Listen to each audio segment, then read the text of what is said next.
Assalamualaikum warahmatullahi wabarakatuh. Masih bersama Pak Good Podcast di edisi khusus Wakil Rakyat Bicara.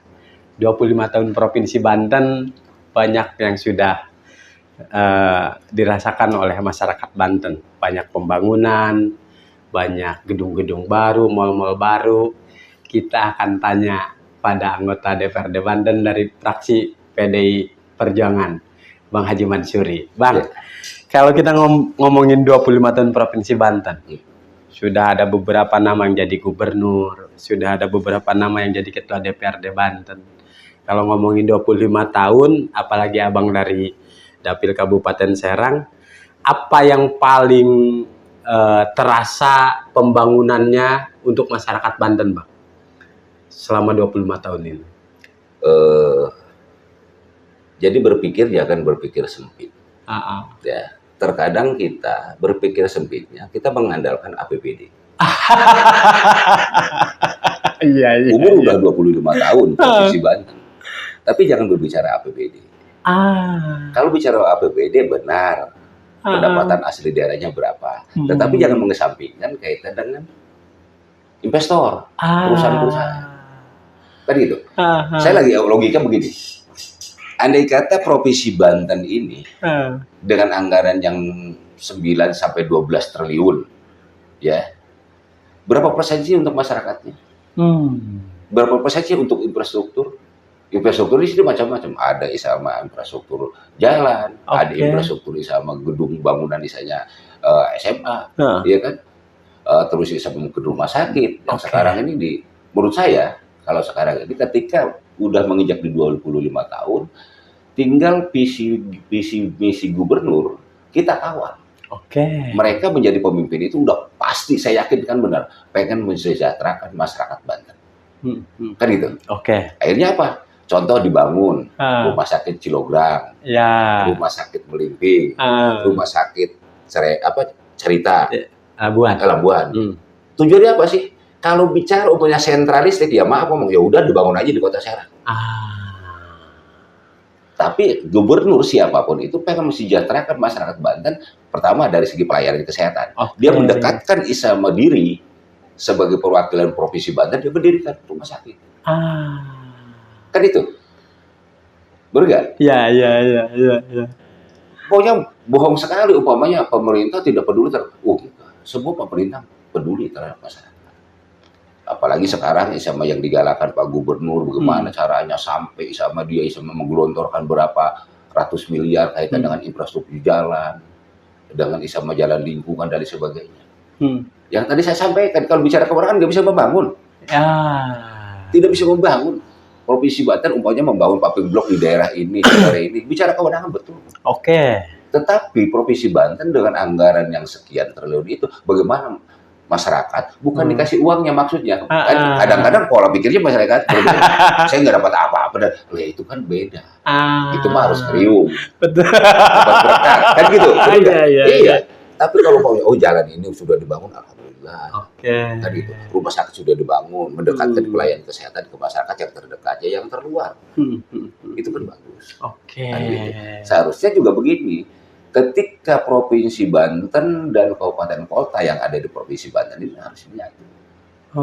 Harus menyatu. Bagaimana kaitannya dengan Isama? Andai kata tidak terbiayai oleh Isama APBD kabupaten kota, kan ada CSR. Nah, CSR ini pemerintah provinsi, pemerintah kabupaten kota jangan meminta uangnya. Tinggal sodorkan saja proposal itu dari kabupaten kota. Kan ada himpunannya. Ada himpunan Isama pengurus CSR ya. Forum ada, itu pasti ada. Nah, tinggal bulan ini kan ini saya bikin, tolong bangunkan jalan ini.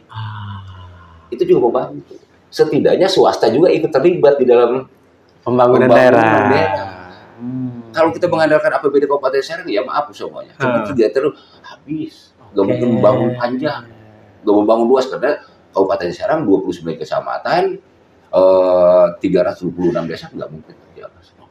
Provinsi juga begitu, 8 kabupaten kota, kan gitu kan, nggak mungkin juga.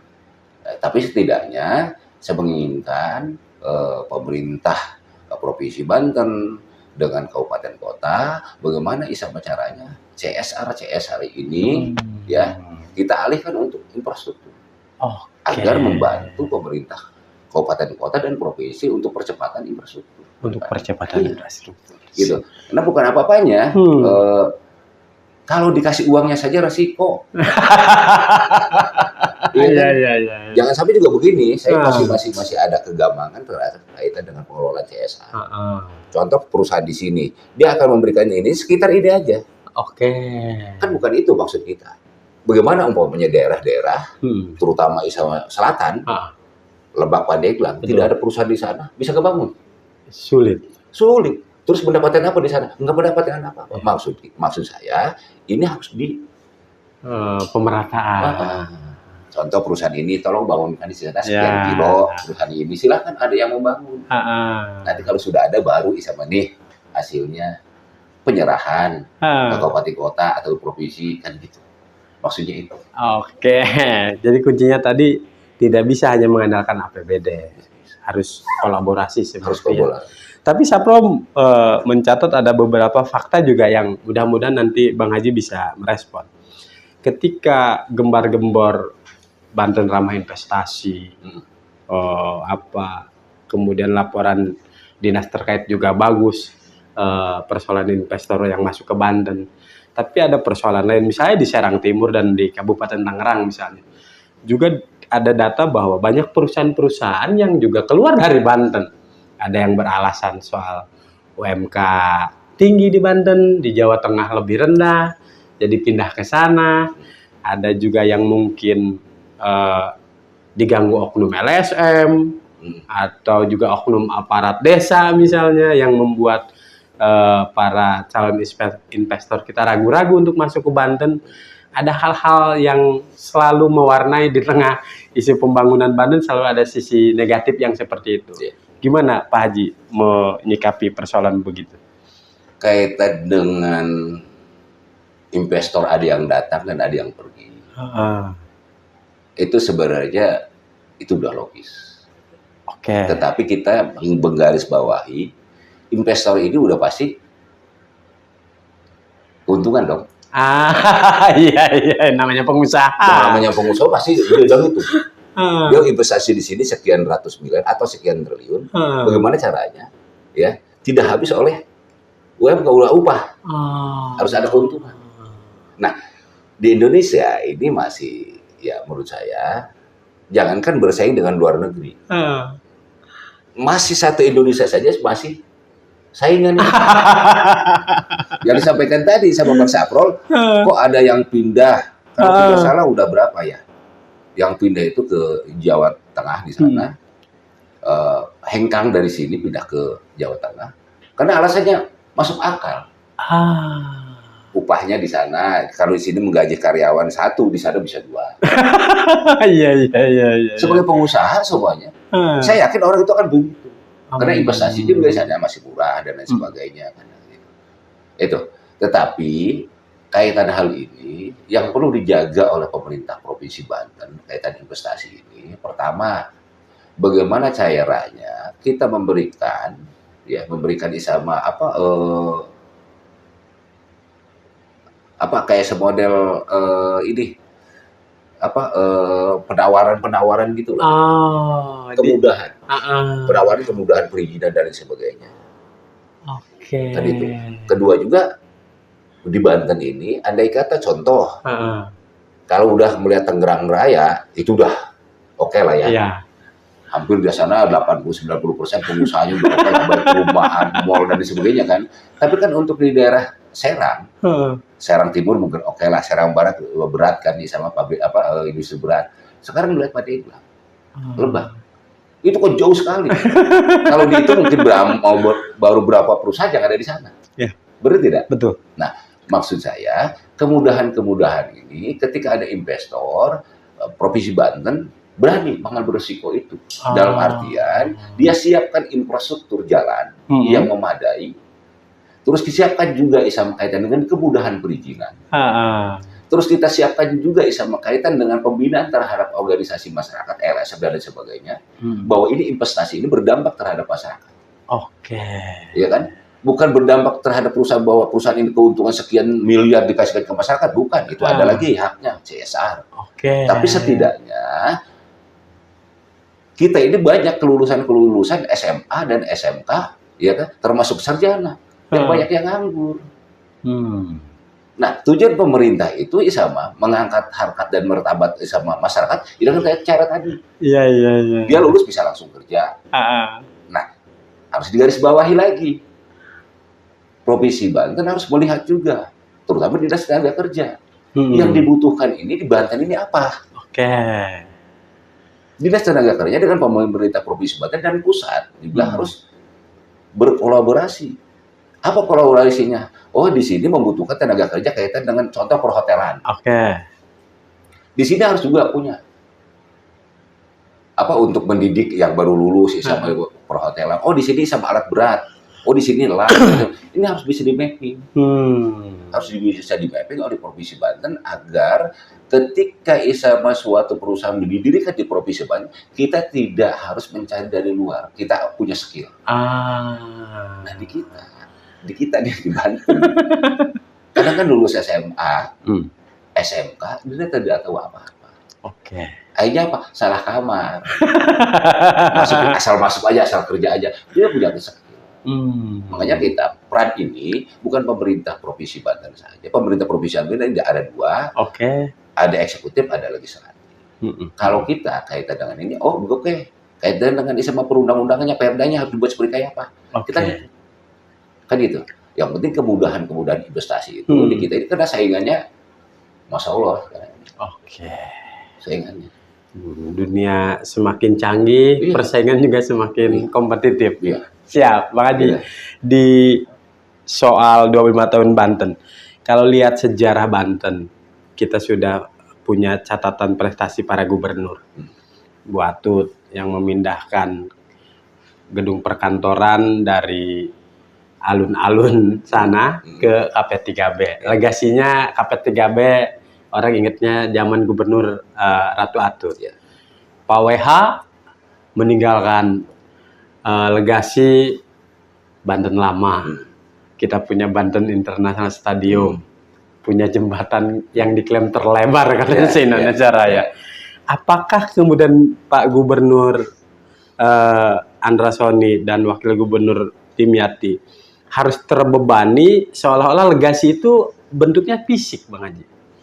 Apakah misalnya pembangunan sumber daya manusia itu tidak dianggap sebuah legasi, tapi paling tidak apa yang mesti dilakukan oleh gubernur yang saat ini ketika orang memperingati HUT Banten ke-30 misalnya 5 tahun kemudian, oh ini zamannya Pak Andra dan Pak Dimyati meninggalkan ini.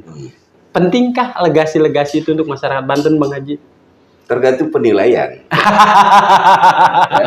Tergantung penilaian. Kalau menurut saya, kalau penilaian sebatas fisik, mungkin Pak Gubernur yang sekarang bisa melebihi gubernur-gubernur yang lain. Kalau persoalan fisik.